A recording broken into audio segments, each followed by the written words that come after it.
If you have teenagers, you may have heard at some time or another some comment like this: "Why are you always picking on me?" Or, "Geez, I can't seem to do anything right." What our child is saying is they're not getting a whole lot of positive feedback from us. Doesn't seem like much is going right. And the reason from our side is we're probably not seeing a whole lot that is deserving of positive feedback. We're feeling kind of critical. We want things to change. In this video, I'm going to give you a quick and easy solution that can inject some positivism back into the family relationship if this is happening. Now, if you like this idea, talking about the positive, tap on the subscribe icon and tap on the bell icon next to it. I do a video like this once a week, and I'm pretty sure you'll find something that will be of use to your family. There is one component of this technique that I describe at the very end that is absolutely critical for it being successful. If you don't do this, all the work that you do will be pretty much undone. So stay tuned for that. Now, I know this works because in our family, our teens growing up, we had all the challenges that teenagers generally have, maybe a few more. And we managed to keep an overall positive environment in the home during those challenging years. Okay, so as parents, we're frustrated. We're not seeing much positive. We're being critical. Why is this? Because we're seeing a lot of things that need improvement. And there's some classics. Let me just give 5 quickly. So we have a smart kid and they're not doing very well at school all of a sudden. They're not being nice to their siblings. Heck, they're not being that nice to us. They're sleeping till 1 o'clock in the afternoon on the weekends. And here's a classic. The hygiene, for some reason, is suffering.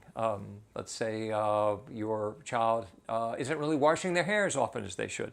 That's an epic one. We've probably heard that one. Now, if you know a family member or another parent that might benefit from what I'm talking about in this video, tap on the share icon so that they can tap into some of the ideas in this video. Now, if this goes on for a day or two, you just kind of get past it. But if it's something that goes on for a couple weeks, or hopefully not, a couple months, it tends to get sort of locked into the family culture. There's an overall sort of negativity. It gets a little toxic at home. It's not fun. Even if this hasn't happened specifically in your home, I'm sure you've seen other family members or friends or neighbors, and it's happened in their home. You can just kind of feel it when you go in. There's this overall negative environment. Now, we're negative. We're criticizing our teenagers a lot. Why are we doing this? Well, basically because we think that if we make a critical comment, make a little bit of a complaint, that is going to change the behavior. That's going to elicit a behavioral change for the better. Let's give a quick example. Let's go back to the hygiene, the hair. Okay, your son isn't washing their hair as often as they should for whatever reason. He comes through the room and you make a comment. You say, "Hey, your hair's dirty. When was the last time you washed your hair?" It's kind of a classic comment. It may have been made to you at some point, or you have made it yourself, but it seems to be one of those classic complaints that we have. Now, when you make this kind of comment to your kid, you're not going to get a very good response out of that. But somewhere in the back of our mind, as parents, we think, "Oh, this is going to work. He's going to go into the shower tonight. He's going to lather up, and this is going to be the end of the problem. Won't have to worry about it anymore. No more hygiene issues with the hair." How likely is it for that to happen?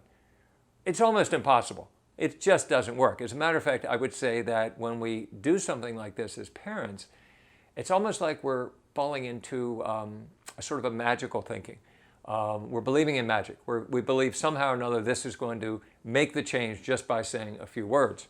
And you know, magic is absolutely terrific at a kid's birthday party, but we generally know that magic doesn't work, and it's not going to be of use in this situation. So what we need to do as parents is somehow figure out a way to get something positive, something non-critical, something good, some praise into the relationship. And fortunately, that's exactly what we're talking about here. We need to find something to praise in our teenagers so that they can feel that they are doing at least something right. Now, I know, I hear you, it's like there's nothing going on that's praiseworthy. At least nothing big that's praiseworthy. I want some big changes. So we're going to have to look for little things. That's going to be the challenge for us as parents. We're going to have to look hard for little things that we can feel positive about and deliver a little praise about. So it's not going to be big. It's probably not going to be the test score in English that's a 95 when all the tests have been in the C's. It's probably not going to be that. We're going to have to look for the small stuff. So let's give an example. Here's an example of some pretty small stuff, okay? Something that is praiseworthy, but it's small. You work out of the house. You're on a business call with a client. Your son comes home, they're looking for a snack, and instead of interrupting you, you find out after your call that he has gone up and made some mac and cheese for himself in the microwave. That's good stuff. You don't usually see that. You come up and you give him an appropriate compliment. Hey, thanks for making the mac and cheese and not interrupting me. I had a great call. Fantastic job. Keep up the good work. Something like that. Now, we can look around the kitchen. What's the rest of the kitchen look like? We'll circle back to that in just a second. Now, let's look at the kitchen. And we already know this as parents. Okay, we got the microwave started up. The mac and cheese was made. That's great. But what does the kitchen look like? Nothing's in the dishwasher. Nothing's in the sink. Boxes on the counter. And then there's this sort of wonderful orange powder that you get in, is this Day-Glo orange powder that you see, and that's over the counter. Nothing's been cleaned up. Now we're not feeling good. Now we're getting frustrated again. The negativity is creeping back in. He did good, but this kind of sucks. What do we do as parents? Let it go. Just focus on the positive. This is about staying in a positive direction. It'll be very easy for us to say, hey, you did a great job making the mac and cheese, but why did you leave the kitchen such a mess? It's a disaster. Something like that. You see how that kind of completely undoes the compliment. It's sort of like an uncompliment. Really, you're saying something positive, but then you're following it up with something negative. Also, as I said about the uncompliment, we don't want to do an uncompliment. I have done a video on something I call the recompliment. What's a recompliment? That is a way of making a compliment stronger for something special. And I will put a link to it, let's see, over up here. Okay, and you can click on that. I recommend that you watch it, 10 minutes long. Really a useful video, useful technique. So getting back to the kitchen mess, we don't want to completely let this go as parents. We cleaned it up, that's fine. But, you can circle back to it a day or two later. All you have to say is something like, hey, you did a great job making the mac and cheese the other day. I tell you what, if you put everything in the dishwasher next time you do that, I will be very appreciative, and I'll be so appreciative, I will do a little dance for you. I will do a little dance for you. Okay, so that sounds like a crazy idea. This is a little bit of a tangent. But actually, sometimes when we introduce sort of a funny thing like this, a little bit of humor, a little bit of fun, sometimes it just lightens the mood and introduces something that's positive that kids like. This is something that I know of another parent that did this, and I actually adopted this. I would do a little dance when there was something exceptional. I would go in another room, my kids would watch me, they would laugh, they thought it was cool. I'm not that great a dancer, but I would do it from time to time, and it just introduced a little bit of fun into this whole thing that was, I think, beneficial. Now, as we said earlier, let's just remind ourselves that finding stuff that's positive may be challenging in this environment. Maybe we need some other examples of things that we can find, because remember, they're probably not going to be the big things, they're going to be the small things. But we might see something like a small improvement in test scores.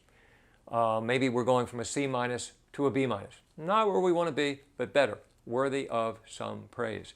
Or we might see our child playing well with a sibling that they don't usually play with, or doing something that shows a positive character trait, showing some honesty or something. Maybe they clean up part of their room. Maybe they're on a phone call with their grandparents, and you can tell that it's a really happy, positive phone call. You give them a compliment about that when they get off. This is something that just tends to inject some positivity back into the family relationship, and that is something that counteracts the overwhelming negativity that's been growing over a period of time. Now, the main thing is you have to keep working at this. This is not a 2 or 3 day event. This is more of a marathon. This is more like a 2 or 3 month project. And the easy thing to do is just to give up. I can't find anything positive, or this isn't working. It takes time. Try to find something every day, every other day that you can comment on, even if it's small. Inject a little positivity back in the relationship. Usually, kids will respond to this over time. Now, here's the last piece of this that I asked you to stay tuned for, and you've got to do this right, or you kind of blow the whole thing. And that is, when you give a positive compliment, and there hasn't been a lot of that going on for a while, give a little positive praise. Don't expect to get something positive back. You might not get anything positive back. You might get sort of a shrug, or a, oh, okay, or whatever, and we don't want to react to that. We don't want to go back into the negative, and that will definitely throw us back into the negative. Move on. Keep throwing out the positive. Things will likely change over time. If you try this in your family, let me know in the comments below how this worked out for your family. I hope that this was a useful video, and I will see you on the next one.